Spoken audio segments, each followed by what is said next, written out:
Bapak Ibu yang dikasihi Tuhan, haleluya, haleluya. Kita akan terima nasihat Tuhan.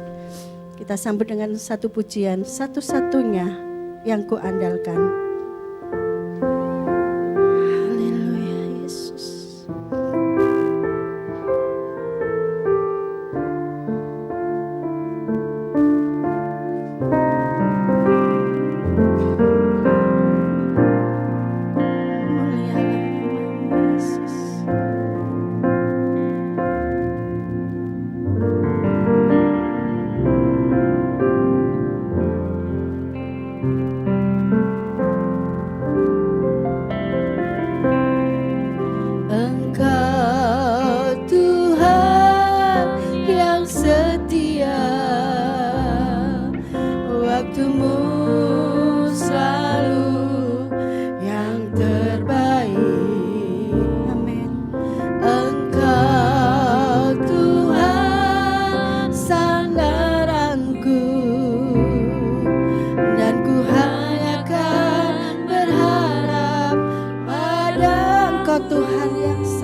Kami mengucap syukur kepadamu karena pagi hari ini kami semua umat-Mu hadir di tempat ini dalam ibadah ini Tuhan.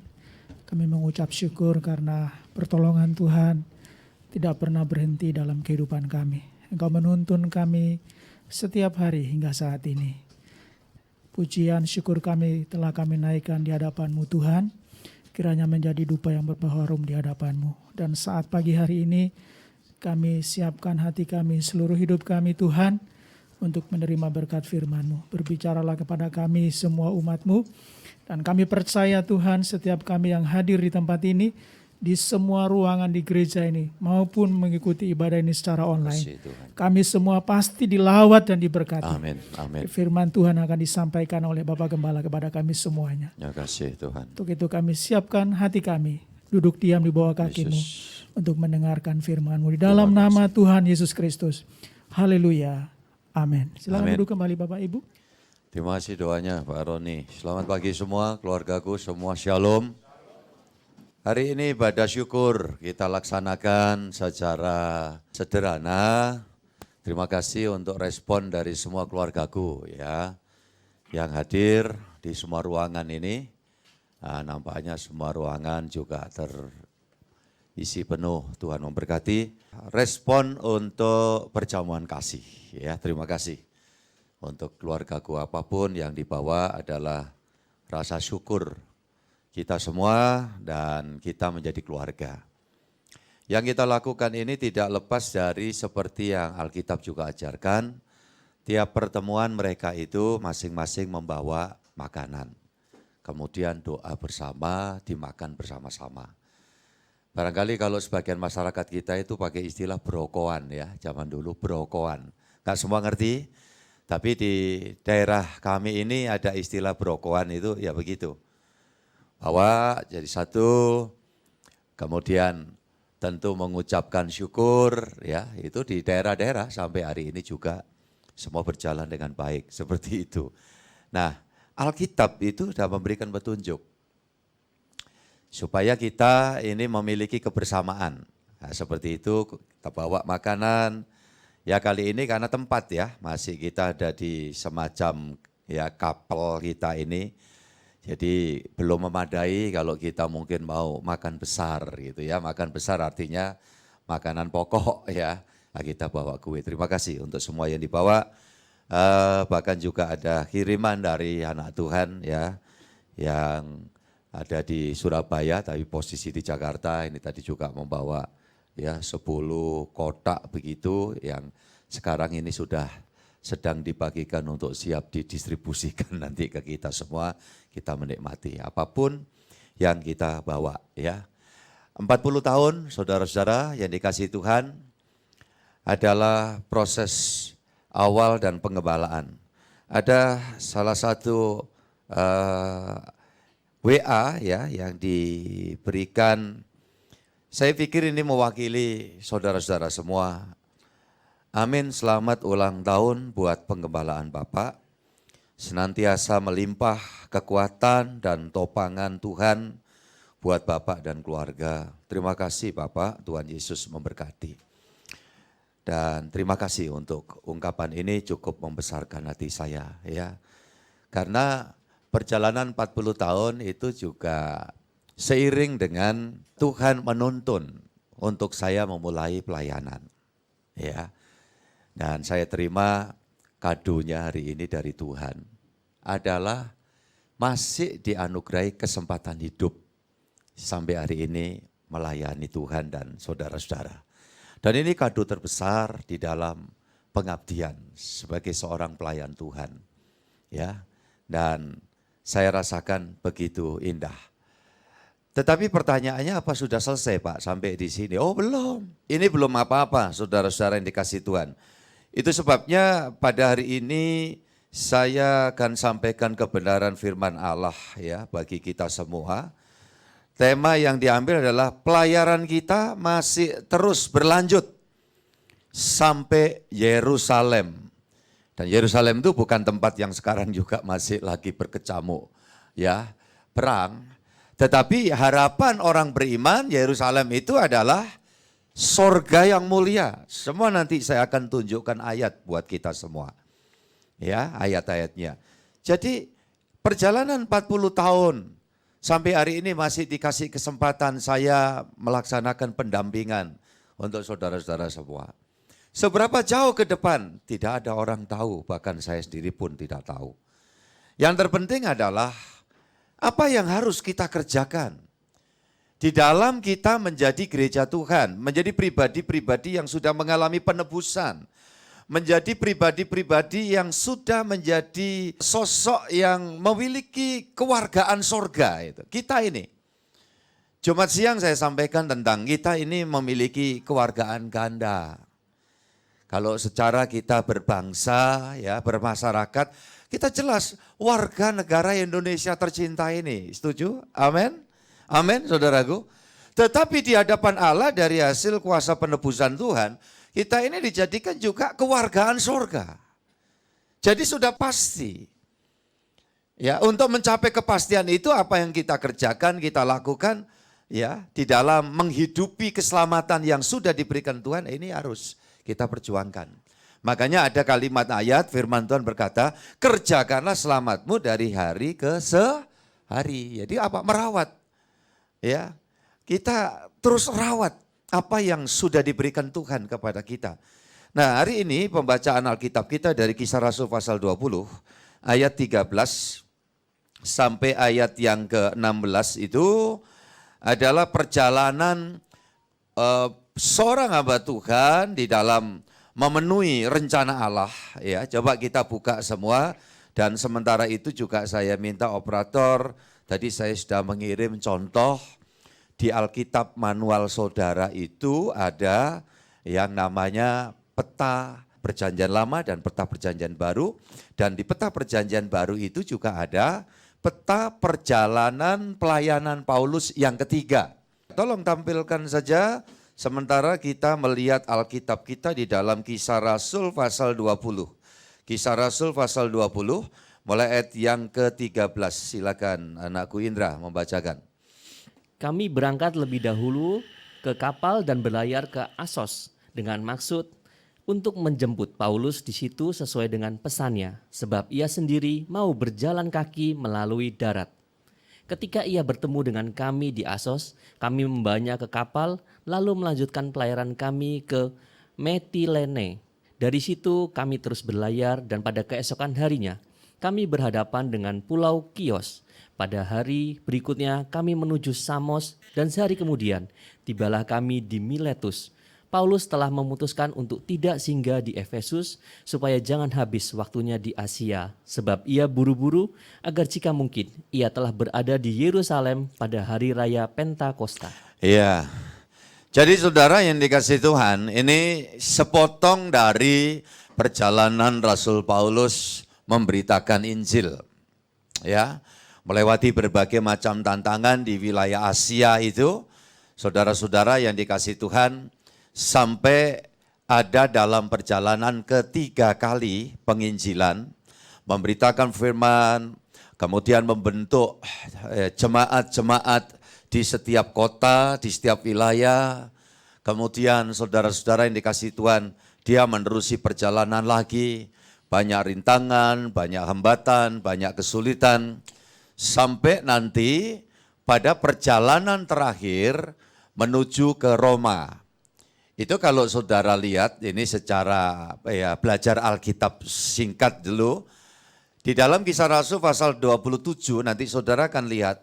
Itu adalah perjalanan pelayaran terakhir Rasul Paulus setelah perjalanan menuju ke Roma selesai. Di sana dia ditahan, ya, kemudian juga jadi tahanan rumah, dilepas sebentar, kemudian dia ditahan lagi, sampai kemudian dia dieksekusi, dihukum mati di sana. Nah, saudara-saudara yang dikasihi Tuhan, tapi buah pelayanan, ya, buah keberadaan Paulus dan rombongan bersama tim, itu betul-betul buktinya sampai hari ini. Maka kekristenan itu ada yang sedemikian rupa pengaruhnya ya di Eropa, khususnya di Italia sana, maka ada di wilayah itu juga suatu pemerintahan kecil tapi pengaruhnya mendunia, itu kota Vatikan, ya, negara Vatikan, di mana paus pimpinan Katolik itu ada di sana. Ini sekedar tahu saja.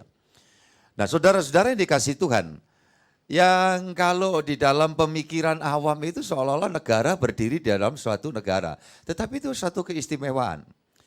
Nah kalau diruntut balik, ini salah satu buah dari pelayanan Rasul Paulus bersama dengan kawan-kawan. Nah saudara-saudara, sehingga Injil terus diberitakan, bahkan sampai di ujung bumi. Nah mana ujung bumi itu? Ya kita tidak tahu. Tapi saya pikir di mana kita tinggal ini, ya toh, di Indonesia, ini juga bagian dari ujung bumi. Yang karena kuasa Tuhan, yang memungkinkan orang-orang yang awalnya kita tidak mengenal Injil Yesus Kristus, ya kita kemudian mendapatkan berita itu. Dan itu adalah melalui pelayanan hamba-hamba Tuhan yang setia pada zamannya. Bahkan sampai rela mereka mempersembahkan ya hidupnya, nyawanya. Ya, bukan mereka cari mati, bukan mereka mau mati konyol, bukan mau cari gara-gara, enggak. Apakah mereka melakukan tindak ya kriminal ya atau subversif? Juga enggak. Kita bisa lihat dalam sepanjang perjalanan perjanjian baru itu. Ya, hanya karena ya orang tidak mau menerima berita itu. Ya sebetulnya kalau nggak mau menerima ya sudah kan gitu kan. Kita di dalam pergaulan saya pikir sama, kita ketika orang mau menyampaikan maksudnya, iya kan sering kali saya dengar kawan-kawan di kantor, tempat pekerjaan, di pergaulan, ya tidak jarang orang, udahlah melok aku, iya kan, ini loh ayo ikut aku. Siapa kira-kira di antara saudara yang pernah punya pengalaman itu? Angkat tangan saudaraku. Nah, itu ada yang di sini, iya.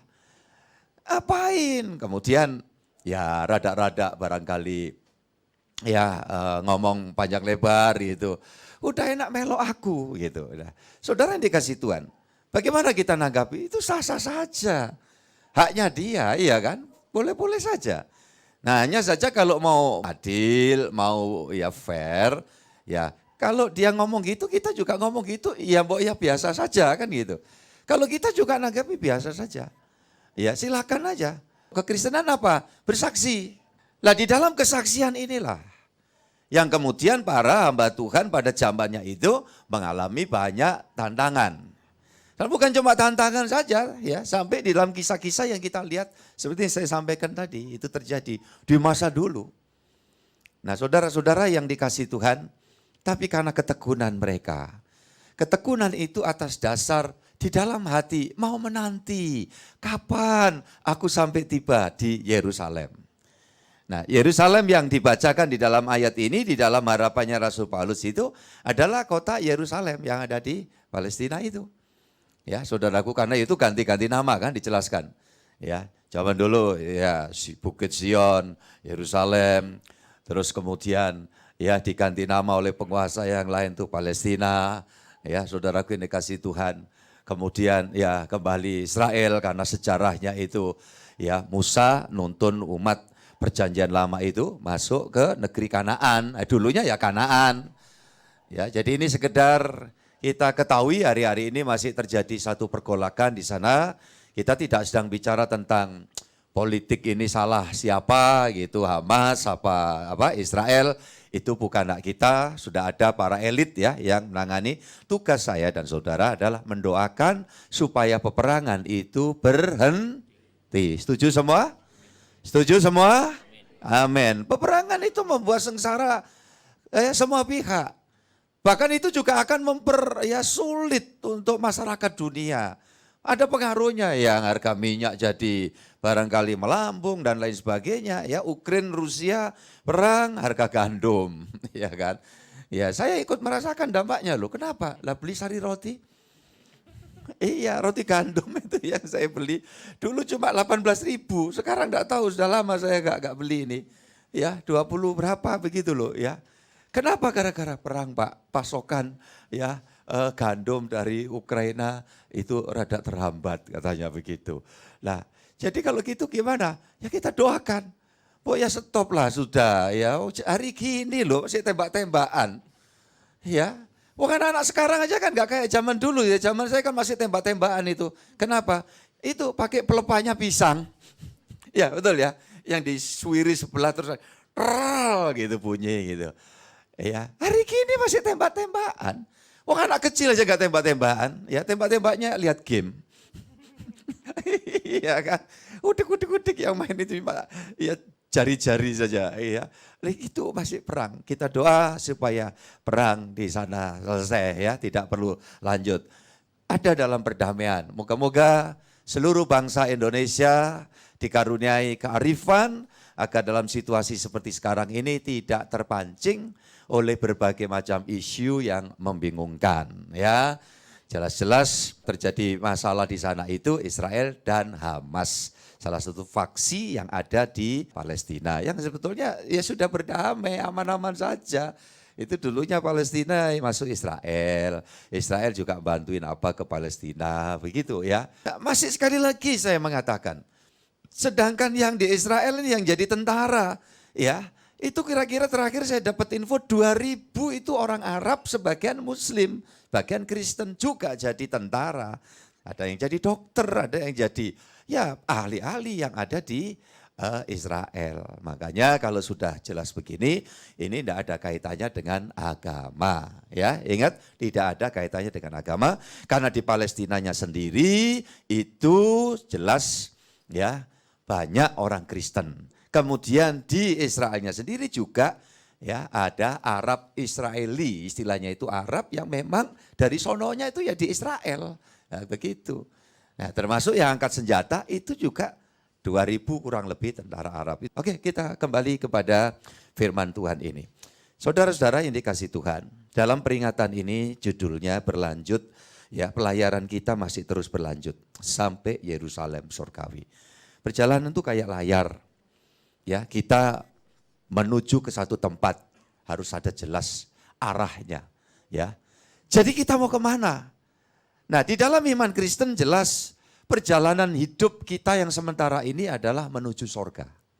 Ucapkan bareng dengan saya supaya nanti gak salah menujunya itu, menuju sorga. Ya, iman Kristen ya yang dipikir itu, wah aku mau kaya, aku mau sukses, aku mau terkenal, aku mau hebat, ya. Memang benar, tidak ada satupun orang ingin menderita. Tidak ada satupun orang, maaf ya, ingin sengsara, itu tidak ada. Ya.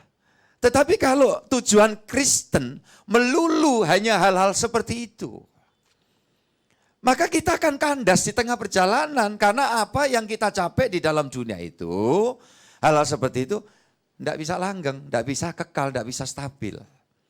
Ya, saudaraku yang dikasih Tuhan. Kalau begitu gimana Pak? Tujuan kita jelas. Di dalam perjalanan ini berproses kita, ternyata karena kesemangatan kita, karena ya kemauan keras kita, kerja kita baik-baik, dikasih bonus sama Tuhan. Ada kelebihan-kelebihan, ada keberhasilan-keberhasilan. Itu sekedar bonus, itu bukan tujuan. Haleluya, amin. Jadi kalau udah ngerti kayak gitu, omongannya tidak cuma sekedar, ya aku mau jadi makmur, aku mau jadi ini. Ya, kalau kita dikarunia itu pun tetap harus mawas diri. Karena orang itu kalau ya sampai umpamanya dikasih Tuhan keberhasilan, tidak mawas diri, ya enggak tetap berpegang kerendah hatian, itu kalau sampai terjerembab itu juga nanti ya bisa hal-hal yang enggak diinginkan terjadi. Nah, gitu. Makanya semakin orang itu diangkat Tuhan, itu ujian. Rezeki sampean semakin tambah, itu ujian. Posisi Anda itu semakin ya nampak cemerlang, itu ujian. Sebaliknya kalau Pak kami masih dalam kesulitan, Pak kami masih bergumul, Pak kami masih menghadapi ya berbagai macam tantangan, itu justru menabur. Orang yang menabur tetap mempunyai harapan untuk suatu hari apa? Iya, gitu loh. Jadi tujuannya jelas. Kemana? Ke Yerusalem. Yerusalem yang mana? Bukan Yerusalem yang jadi rebutan, itu kan. Itu kan maunya diambil ke sana. Yang ini berpikir, oh enggak, dari dulu ya Yerusalem itu kota kami. Ya. Nah, makanya saya bilang anak-anak Tuhan, orang Kristen yang ngerti Alkitab, tidak perlu ikut ngeklaim bahwa oh tanah suci kami di sana itu. Nah, buat apa? Tuhan ngasih, ya Yerusalem yang mana itu Alkitab kasih tahu. Coba lah kita buka dulu, saya sudah ngempet ini baca Wahyu 3 itu padahal di paling bawah itu. Wahyu pasal 3 ayat yang ke-11. sampai 13. Wahyu 3 ayat 11 sampai 13. Aku datang segera. Peganglah apa yang ada padamu, supaya tidak seorang pun mengambil mahkotamu. Barang siapa menang, ia akan kujadikan soko guru di dalam bait suci Allahku, dan ia tidak akan keluar lagi dari situ. Dan padanya akan kutuliskan nama Allahku, nama kota Allahku, yaitu Yerusalem baru, yang turun dari sorga dari Allahku, dan namaku yang baru. Siapa bertelinga, hendaklah ia mendengarkan apa yang dikatakan Roh kepada jemaat-jemaat.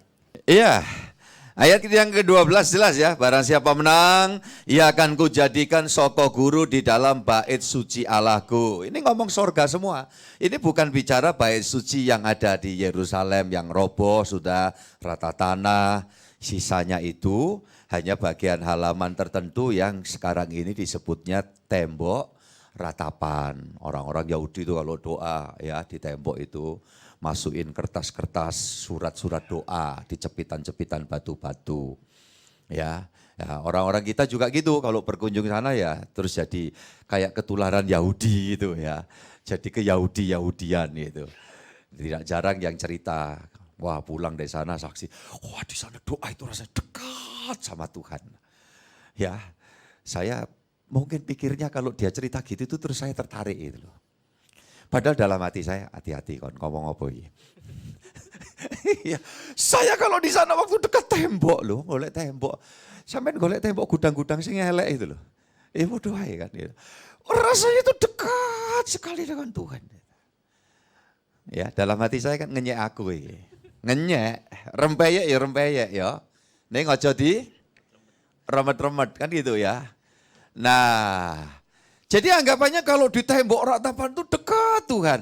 Lah kalau di tembok tabernakel. Halo? Yesus berkata, jika 2-3 orang berkumpul atas namaku, apa? Aku ada di tengah-tengah kamu. Ya, jadi ya itu cuma perasaan aja, padahal iman itu tidak berlandaskan perasaan. Sekali lagi saya tidak kemudian enggak suka kalau saudara ada yang berkesempatan pergi ke sana. Enggak, kalau ada dana ke sana. Pokok modalnya itu jangan pakai pinjol. Oh, golek pinjol, kenapa? Kepingin ke Yerusalem. Mulai teko kono. Urusannya dowo. Loh iya kan, lah itu kan cari masalah ya. Untuk Alkitab itu bukan keharusan gitu loh. Yang harus itu adalah meneruskan pelayaran perjalanan keimanan kita itu terus dari waktu ke waktu sampai tiba di tujuan di mana tadi dikatakan Yerusalem yang baru. Ya gitu. Jadi saudara-saudara yang dikasih Tuhan, ya ini bait Allah. Yang dimaksud di sini ini bait Allah sorgawi. Lanjut ya, koma, dan ia tidak akan keluar lagi dari situ. Jadi orang yang masuk ke sana tidak keluar lagi. Ya, tidak bisa terus balik ke dunia ya, mimpi. Katanya aku yang meninggal tuh datang gitu. Enggak ada itu ya. Tolong masuk bait Allah ya sudah. Menikmati sana luar biasa saudara, enggak cuma pulang. Ngapa? Golek lemper. Iya, karena keluarganya nyediakan lemper buat yang meninggal gitu. Terus cuil, pagi-pagi dilihat cuil lempernya itu. Daunnya kebuka-buka gitu. Wah pasti engkong mulai. Iya toh? Ini mesti opung itu datang ini. Dadong kata orang Bali datang ini mbah ini mulai. Kalau mbah, dadong, ya opung, opa, itu orang yang beriman. Dia sudah tiba di sana. Wegah dia pulang-pulang. Cuma hanya apa? Ngambil lemper. Lemper yang disediakan untuk saya dan saudara yang masih di sini. Amin. Siap terima lemper? Berdoalah supaya kebahagiaan. Karena tadi itu terima lemper 10 dus ya. Saudara-saudaraku ini kasih Tuhan pasti dapat lemper semua. Mumpung belum di sorga. Kalau sudah di sorga, megah itu urusan lemper, urusan ya apa namanya lento. Puji Tuhan ya. Dan ia tidak akan keluar lagi dari situ. Ini saya baca Wahyu pasal 3 ayat 12 ya. Dan padanya akan kutuliskan nama Allahku. Nah ini sesuatu yang misteri ilahi ini ya. Nanti dah urusannya itu. Nama kota Allahku yaitu, baca bareng apa saudaraku? Yerusalem yang turun dari sorga, dari Allahku dan namaku yang baru. Puji Tuhan. Ini tujuan kita. Ya. Dan kita hidup dengan berbagai pernik-perniknya ini cuma proses. Tapi nikmati, hidup dengan penuh syukur. Nanti kan banyak bahagianya. Ya, hidup dengan tahu apa yang harus aku kerjakan, ya. Jadi kita kembali lagi dah, pokok udah clear dulu, kita lihat Kisah Rasul 20 tadi. Ya, Kisah Rasul pasal 20 ayat yang ke-13. Dikatakan kami berangkat lebih dulu ke kapal dan berlayar ke Asos. Jadi ini nanti sudah bisa lihat ya di peta itu. Nama-nama ini ada yang tidak masuk ya, mungkin terlalu kecil ya. Tetapi di bagian-bagian tertentu ada banyak yang ada di dalam peta itu. Dengan maksud untuk menjemput Paulus di situ sesuai dengan pesannya. Sebab ia sendiri mau berjalan kaki melalui darat ya. Dan ini timnya. Penulis Kisah Rasul sekedar tahu saja kemungkinan besar adalah Dr. Lukas. Jadi Dr. Lukas ini yang menulis satu Injil Lukas dan yang kedua adalah Kisah Para Rasul. Siapa yang nulis saudaraku? Lukas. Nah kalau orang tanya siapa Lukas? Kemungkinan adalah salah satu murid. Jadi murid Yesus itu bukan cuma yang 12 saja. Tapi nanti kita lihat di dalam Injil-Injil satu waktu ada 70 murid yang diutus. Nah kemungkinan dari salah satu yang 70 itu. Atau nanti ada di dalam peristiwa kepenuhan Roh Kudus hari Pentakosta Kisah Rasul pasal 2. Dikatakan dengar khotbah Petrus 3.000 orang bertobat. Kemungkinan di situ. Muridnya murid Yesus. Ya, yang berapa jumlahnya? 3.000 orang bertobat dan seterusnya dan seterusnya. Waktu Yesus menampakkan diri ada juga satu kali kepada 500 orang. Ya. Itu ditulis di dalam 1 Korintus pasal 15 ya, 1 Korintus 15 nanti saudara cek sendiri. Kalau saudara yang rindu belajar gitu, saudara ingat atau catat boleh ya, saudaraku yang dikasihi Tuhan. Di sana dikatakan dalam satu kali dia menampakkan diri kepada 500 orang. Dan biasanya kalau Tuhan itu menampakkan diri, ada orang-orang yang masuk dari kelompok orang-orang yang percaya. Kalau tuh ada yang mungkin ngeles dari iman atau bergeser, ya mungkin aja ada.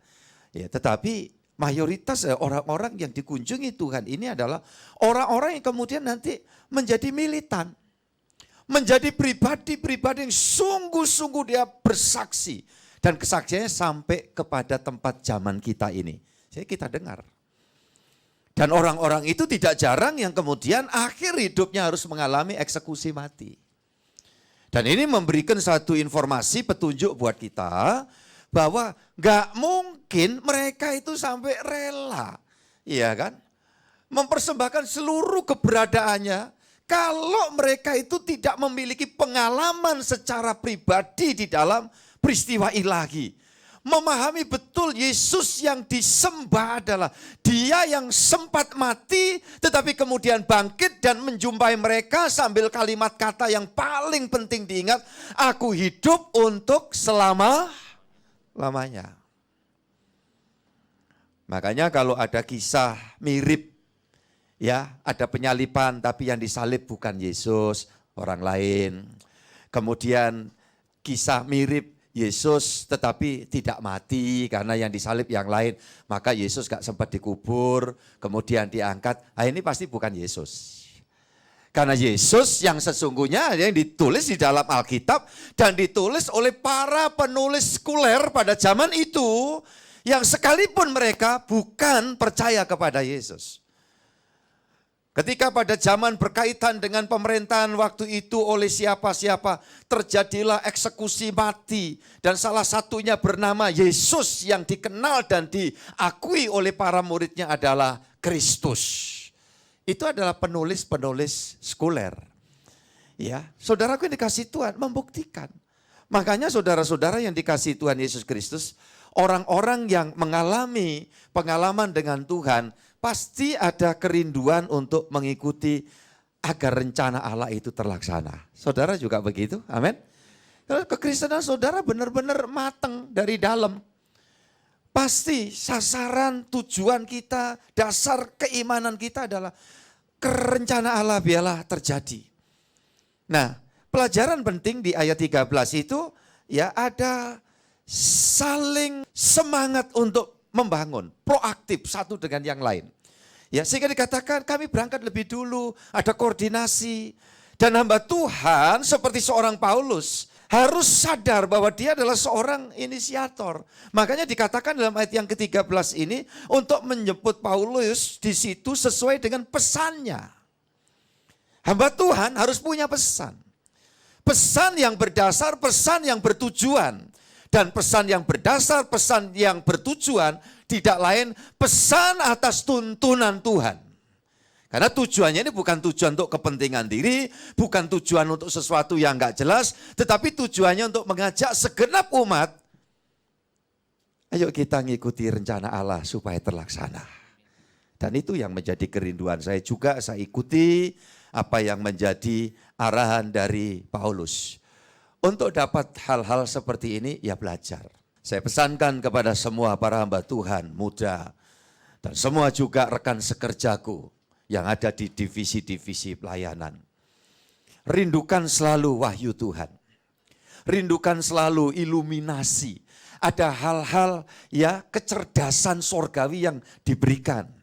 Sehingga kita tidak akan terjerembab karena kita terjebak lebih dulu ya dibawa pada pengalian tujuan. Kekristenan ini rentan untuk mengalami kekalahan di dalam apa? Pengalian tujuan. Tujuan perjalanan ya perahu atau kapal kita berlayar tidak lain dan bukan sampai di Yerusalem baru. Kalau dialihkan untuk ini, udahlah. Kesuksesan, keberhasilan ya itu ada dalam tangan Tuhan. Kalau kita sungguh-sungguh pada Tuhan. Dan Tuhan ngukur kita memang punya kapasitas untuk itu. Ditambah sedikit kontribusi kita. Punya gairah, semangat, juang tinggi, disiplin. Saya yakin. Kalau Tuhan lakukan, tidak ada yang mustahil. Hal yang baik disediakan Tuhan buat saya dan saudara. Saya ngalami di dalam hidup ini. Ayat 14-15 tolong dirilis lagi Pak Indra.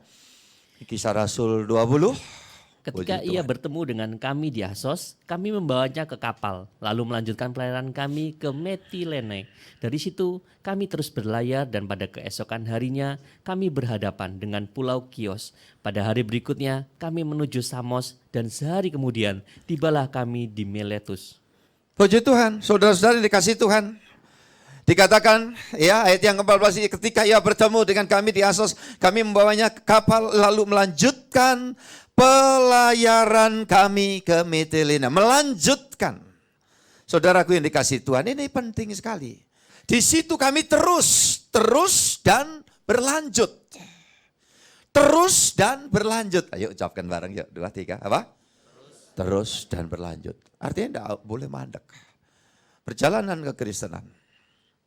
Ya, rentan juga. Tolong saya mau kasih tahu, ini kelemahan. Ya, tolong yang ada di online juga. Perhatikan baik-baik. Ketika kita udah merasa nyaman, merasa mapan, ya, merasa tidak kekurangan. Ini juga pengingat loh buat kami hamba-hamba Tuhan, rohaniwan. Kalau kita tidak sadar akan dasar kebenaran, mesti terus dan berlanjut. Ketika nyaman, aman, ya, enak, kehilangan gairah.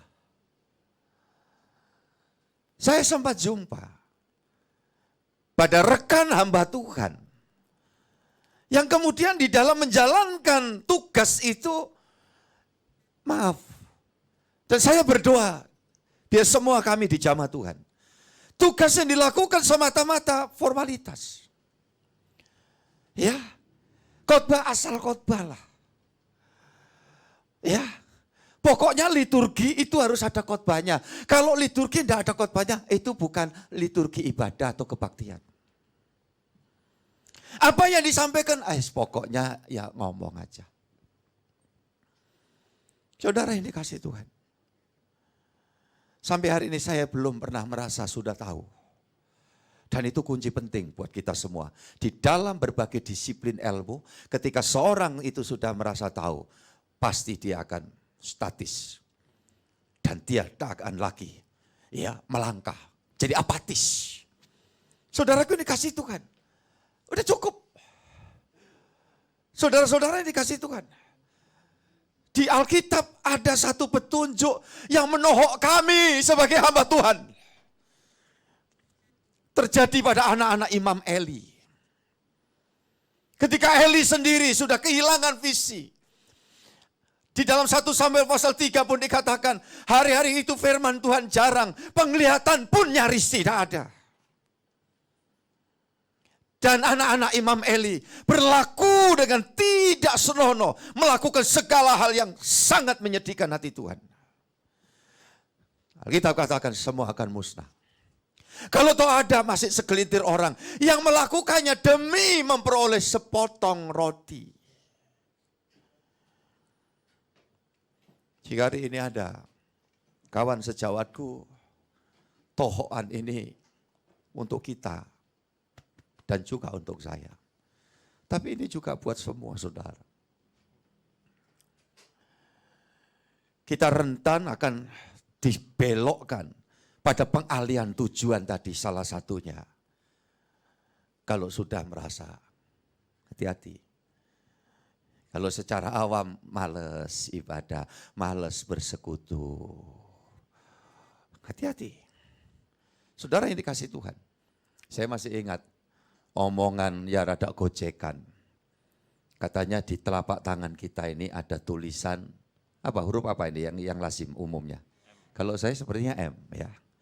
Dan itu adalah warning. Ingat ya, kekristenan harus selalu ingat ini. Jangan sampai M pertama malas. Saudaraku ini kasih Tuhan ini, jangan biarkan. Maka terus dan berlanjut. Lanjutkan pelayaran perjalanan hidup kita. Mungkin waktu mulus semua, lancar semua. Atau sebaliknya waktu kita terpuruk. Jangan dengan alasan itu kemudian kita berkata, Tuhan kalau Engkau izinkan ini, aku ada alasan untuk aku tidak menerusi perjalanan. Aku terlalu berat, aku lelah, aku tidak sanggup lagi. Aku dan Engkau akan jadi sanggup kalau Roh Kudus Kau persilahkan hadir dalam hidupmu, bekerja dan memimpin. Saudaraku ini kasih Tuhan. Males, mundur, murtad. Terus M berikutnya apa kira-kira? Mati. Kalau mau dipertegas lagi bahasa Alkitab, M-A-U-T apa? Maut. Ingat, jangan sampai. Halo. Ayo, hafal gak? Ini coba ujian langsung sekarang. M pertama apa? Yang kedua? Yang ketiga? Yang keempat? Yang kelima? Pinter.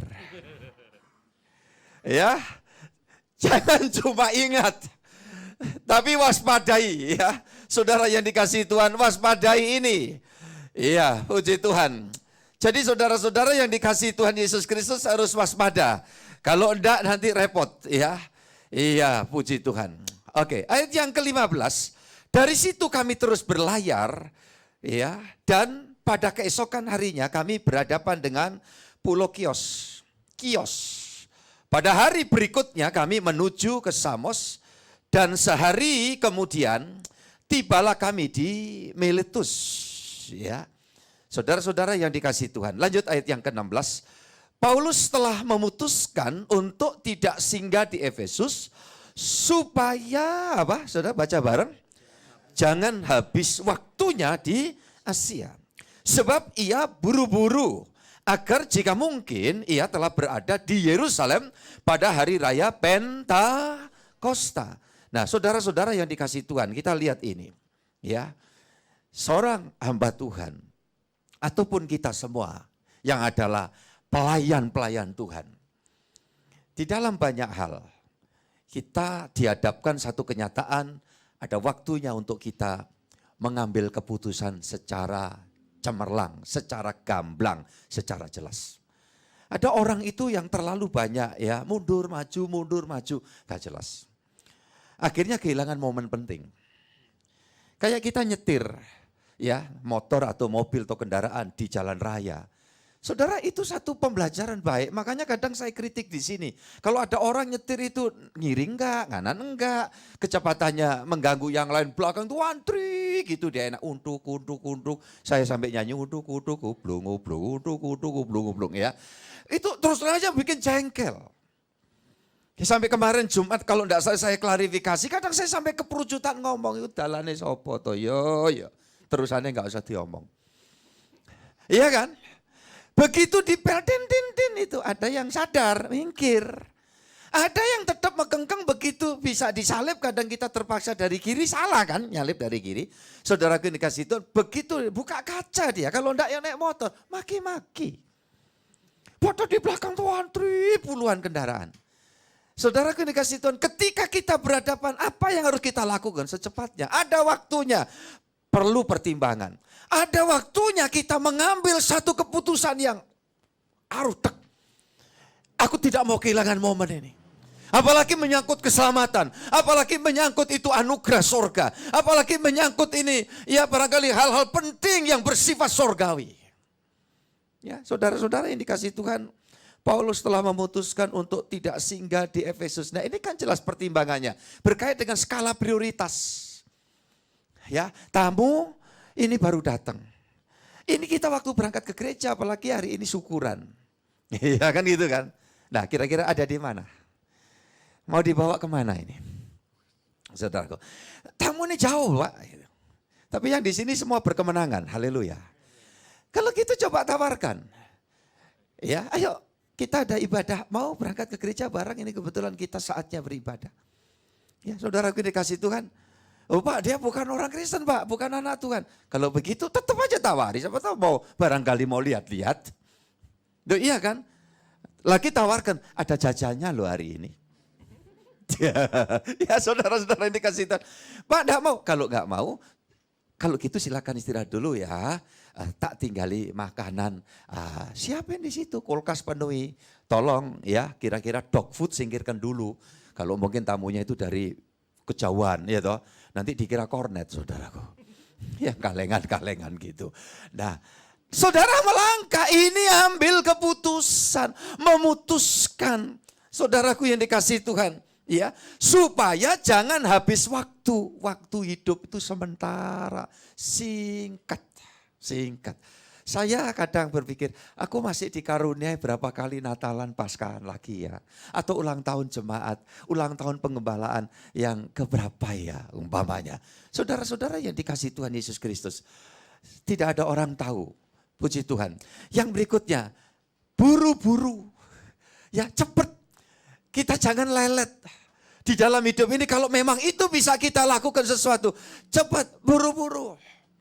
Orang yang kadang masuk ke tempat ibadah dalam kondisi terlambat, nyatakan bahwa itu ada sesuatu yang enggak pas, rada buru-buru gitu. Dulu-dulu saya masih lihat kadang, terlambat setengah jam itu masuk ke gereja itu enak delok-delok ini. Ya, jaluk didik-didik karei. Ya, siapa nih ye? Enggak ada di sini. Jangan soal toh. Gampang-gampang kerosok ya, puji Tuhan. Dan saudara yang dikasihi Tuhan, kalau ini sudah terjadi, kita masuk di dalam ibadah. Ya, ibadah kita jelas. Tujuanku, aku mau terus berlanjut. Yuk kita semua satu tim melayani dia dengan penuh sungguh-sungguh. Dengan gak mau berhenti. Walaupun rintangan, tantangan, godaan macam-macam. Amin. Pak, sudah sempat kami itu mengalami lemah, letih, kepleset, bangkit. Kasih karunia Tuhan terus berlaku bagimu. Ya, selalu Tuhan katakan dosamu diampuni dan jangan kamu apa? Berbuat dosa lagi. Allah kita penuh rahmat. Dan kiranya kita sampai pada panenan di mana Tuhan membawa kita masuk Yerusalem. Ayat terakhir penutup Wahyu pasal 3 ayat 10 saja. Ini seruannya dan kita akan doa syukur bukan doa berkat. Nanti doa berkat akan ditutup oleh hamba Tuhan Pak Roni ya. Tetapi doa syukur saya akan naikkan karena masih ada sedikit acara. Puji Tuhan. Wahyu 3 ayat yang ke-10. Karena engkau menuruti firman-Ku untuk tekun menantikan Aku, maka Aku pun akan melindungi engkau dari hari pencobaan yang akan datang atas seluruh dunia untuk mencobai mereka yang diam di bumi. Puji Tuhan. Lanjut terus, proyek kita yang Tuhan anugerahkan apa? Proyek rohani, bukan cuma pembangunan saja, proyek untuk membangun iman, proyek untuk menyelamatkan jiwa-jiwa, proyek untuk bersama kita sehati, ada satu kesepakatan agar banyak orang yang dijerat kuasa setan betul-betul mengalami kelepasan. Tuhan memberkati saudara-saudara semua. Saya undang kita berdiri untuk kita berdoa mengucap syukur pada hari ini. Pak Indra, terima kasih, Tuhan memberkatimu. Bapak Surgawi, terima kasih. Engkau lihat setiap pribadi yang saat ini berdiri, dan jika dimungkinkan kami mengangkat tangan kami untuk menyatakan setuju dan mengamenkan buat berita firman yang kami sudah dengar, bahwa kami masih akan terus melanjutkan pelayaran kami, masih terus berlanjut sampai Yerusalem Surgawi. Kami tidak akan mau berhenti, walau kadang angin begitu kencang, gelombang pasang, rintangan terus silih berganti sekalipun. Namun yang kami tahu, jika kami ada bersama Yesusku, Tuhanku luar biasa, Engkau ada di kapal hidupku, maka pasti kami selamat dan sampai di tempat tujuan yang kami dambakan dan rindukan.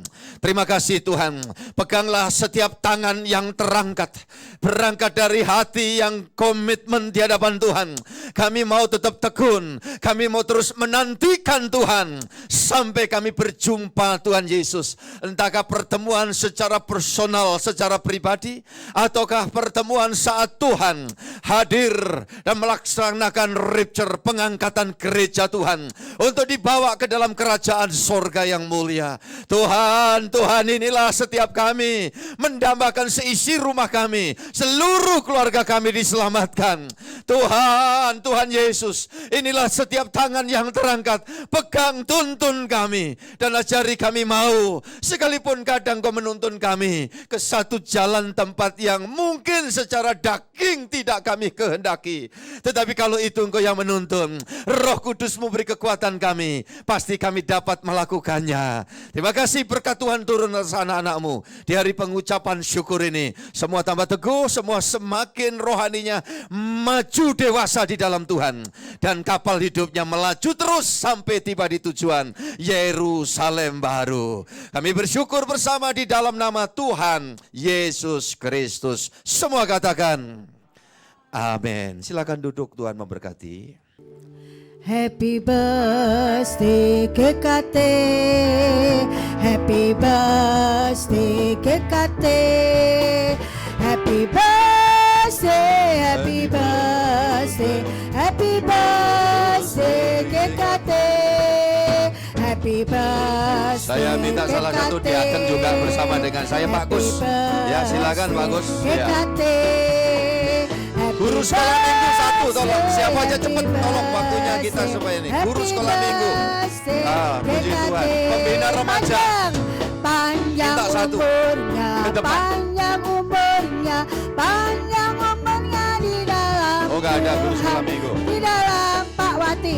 Remaja, wakil remaja. Oh, Wati, iya. Di dalam Tuhan. Yang remaja, ya remaja. Happy birthday KKT, KKT. Nggak ada. Happy birthday. Yang lagi sekarang sibuk-sibuknya saya minta wakilnya yang bangun, Pak Yohanes Widodo. Tolong Pak. Happy birthday KKT. Iya, tolong ke depan. Non, kamu agak ke sini. Kita tiup bersama pembina remaja. Kaum muda ada, ini ketuanya siapa? Oh, ini kaum muda. Oke, sudah diwakili kaum muda. Ada lagi dari divisi lain? Oh, singer songwriter ya, ini termasuk semua ya. Ada lagi yang kelewatan? Kelewatan nanti niup sendiri ya bersama-sama. Pak Yohanes agak kemari. Ayo kita tiup bersama-sama. 1, 2, 3. Monggo, dikebut-kebut saja. Tepuk tangan bersama untuk Tuhan kita Yesus Kristus. Saya doakan dulu untuk kue dan nanti selanjutnya apa saya serahkan pada songwriter. Kita tunduk kepala, terima kasih dengan syukur kehadapan Tuhan. Terima kasih diberikan kepada seluruh jemaat yang telah membawa persembahan makanan minuman ini. Bapa Surgawi, kami percaya apa yang sudah dibawa adalah buatan tangan ataupun mungkin membeli dan semuanya adalah dari hati yang penuh syukur. Perjamuan kasih ini disucikan dan diberkati oleh Tuhan. Rahmat anugerah-Mu melingkupi sehingga makanan minuman ini sungguh mendatangkan berkat saat nanti kami menikmatinya bersama. Tadi sini ataupun di rumah bersama dengan keluarga, sehingga dalam semuanya nama Tuhan dipermuliakan. Semua persembahan ini Tuhan catat setiap anak-anak-Mu yang memberikan dengan penuh kasih. Tuhan memberkati semua di dalam nama Tuhan Yesus Kristus. Haleluya. Amin. Tuhan memberkati. Terima kasih semua pelayan bisa kita kembali ke tempat masing-masing. Tuhan memberkati. Terima kasih Bapak Gembala buat pelayanannya pada pagi hari ini. Tuhan memberkati senantiasa. Kita terus berdoa untuk Bapak Gembala kita ya. Bapak Ibu yang dikasihi Tuhan. Biar Tuhan terus mengurapi, memberikan kekuatan, kesehatan. Bisa memberikan firman, menyampaikan firman kepada kita, nasihat-nasihat Tuhan kepada kita. Sehingga kita semakin bertumbuh, berbuah. Nama Tuhan saja yang dipermuliakan. Puji Tuhan. Jadi begini ya Bapak Ibu, saya sampaikan sedikit aturannya. Nanti Bapak Ibu akan menerima kue dan ada minuman. Setelah itu nanti boleh dimakan di sini, boleh dibawa pulang. Tapi sebelumnya kita akan berdoa terlebih dahulu. Ya Bapak Ibu, puji nama Tuhan. Boleh langsung dibagikan.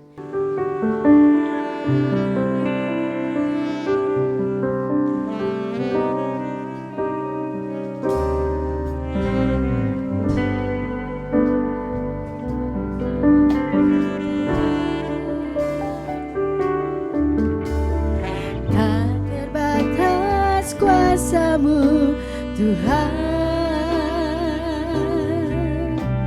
semua dapat Kau lakukan. Apa yang kelihatan mustahil bagiku, itu sangat mungkin bagiku. Tak terbatas, tak terbatas kuasa-Mu Tuhan, semua dapat Kau lakukan. Apa yang kelihatan mustahil bagiku, itu sangat mungkin bagiku. Di saat ku tak berdaya, kuasa-Mu yang sempurna. Ketika ku berdoa, mujizat itu nyata. Bukan karena kekuatan, namun Roh-Mu yang Tuhan. Ketika ku percaya, mujizat itu nyata. Jangan sampai ada yang terlewat ya. Sudah semua? Sudah menerima perjamuan kasih? Tuhan memberkati. Bapak Ibu, ada satu lagi yang harus saya sampaikan karena ini ulang tahun gereja kita ya, yang ke-40 tahun. Nanti tolong Bapak Ibu lihat di bawah kursi, di bawah di tempelan, ada tempelan di situ. Yang dapat door prize, yang di kursi tadi ada tempelan. Ya, nanti akan ada yang mengantar ya. Bapak Ibu nanti berdiri aja sambil ditunjukkan tempelan door prize-nya itu, nanti ada yang ke saudara ya. Ada, Bapak Ibu ada yang dapat? Diangkat aja. Monggo yang bertugas. Wah, dapat door prize. Berkat Tuhan yang ke-40 tahun ya, gereja Tuhan. Sebentar ya, sebentar sabar ya.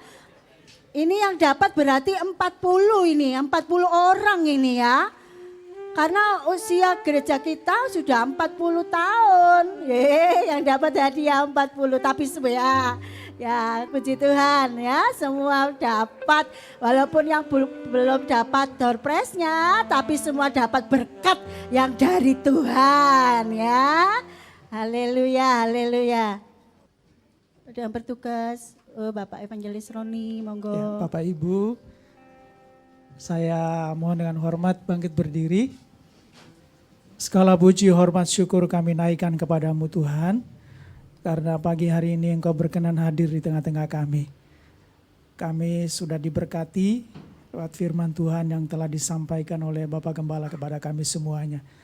Tidak terkecuali kami semua yang hadir di gereja ini, di semua ruangan, Tuhan Engkau pasti memberkati kami semua.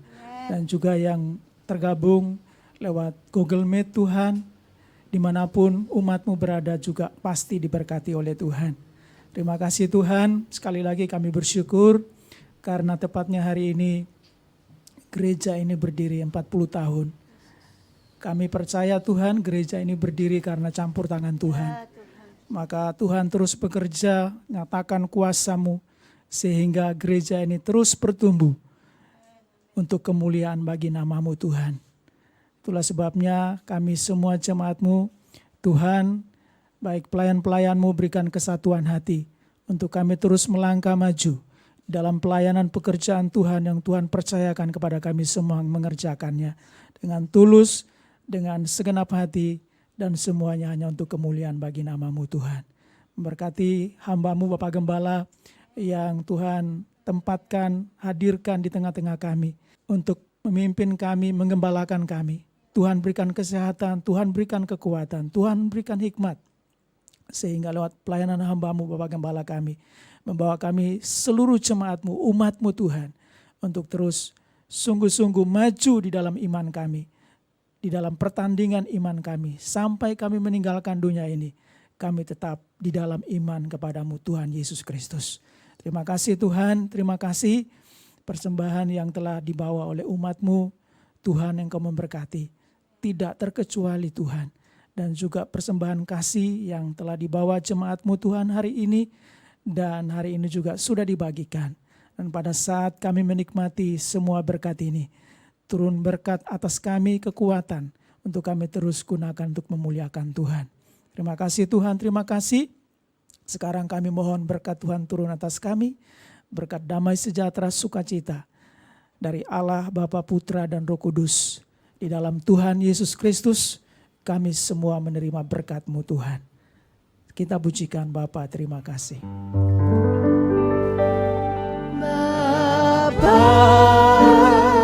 terima kasih. Bapa, terima kasih.